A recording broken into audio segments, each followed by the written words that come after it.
কোনো কিছু অ্যাক্টিভিস্টকে বহু বিবাহের ক্যাম্পেইন করতে দেখা যায়, কিন্তু তাদের বিরুদ্ধে তাদের স্ত্রীদের অভিযোগের অন্ত নেই। ইসলামে বহু বিবাহের অবস্থান কি? একাধিক বিয়ে করার ক্ষেত্রে শরীয়তের কি কি শর্ত আরোপ করে? প্রথম কথা হলো যে একাধিক বিয়ে করা এটি শরিয়া দৃষ্টিকোণ থেকে জায়েজ একটি কাজ, অর্থাৎ প্রয়োজন হলে স্বাভাবিক অবস্থায় এটি জায়েজ, বা প্রয়োজন ছাড়াও কেউ যদি এটি করতে চান তার জন্য এটি জায়েজ আছে, তবে দুটি শর্তে। প্রথমত, একাধিক স্ত্রীর ভরণ পোষণ দেওয়া এবং সার্বিকভাবে একাধিক স্ত্রীর যত হক আছে সেটি স্ত্রী সুলভ যে হক আছে সেই হক আদায় করার মতো সামর্থ্য থাকতে হবে। দ্বিতীয় শর্ত হলো যে একাধিক স্ত্রীর মধ্যে সমতা রক্ষা করবার মতো সেরকম দৃঢ়তা, মনোবল এবং আত্মবিশ্বাস থাকতে হবে। এই দুটি শর্ত যদি পাওয়া যায় তাহলে সেক্ষেত্রে একাধিক বিয়ে করা জায়েজ।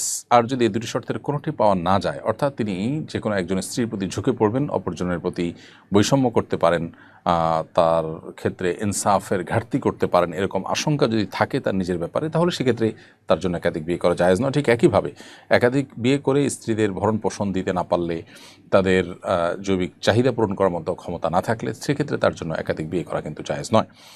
অতএব একাধিক বিয়ে করা জাস্ট একটা জায়েজ কাজ। এই জায়েজ কাজকে নিয়ে অনেক বেশি বাড়াবাড়ি করা বা এটাকে প্রতিষ্ঠা করার জন্য অনেক বেশি চেষ্টা করার কোনো বিশেষ যৌক্তিকতা নেই। তবে এটা ঠিক যে আমাদের সমাজে একাধিক বিয়ে নিয়ে নানা রকমের ট্যাবু আছে এবং মানুষের ভুল ধারণা আছে, সেটি ভাঙানোর জন্য আলোচনা হতে পারে, এবং সেটি ভাঙানোর উদ্দেশ্যে কেউ যদি এই জায়েজ কাজটি করেন ওই যে শর্ত সাপেক্ষে, তাহলে সেটা মৌলিকভাবে প্রশংসনীয় কাজ। কিন্তু তিনি নিজেই যদি বেইনসাফের মধ্যে পড়ে যান এবং স্ত্রীদের হক বা অধিকার সঠিকভাবে আদায় করতে না পারেন, তাহলে সেক্ষেত্রে তার জন্য কিন্তু এটি জায়েজ নয়।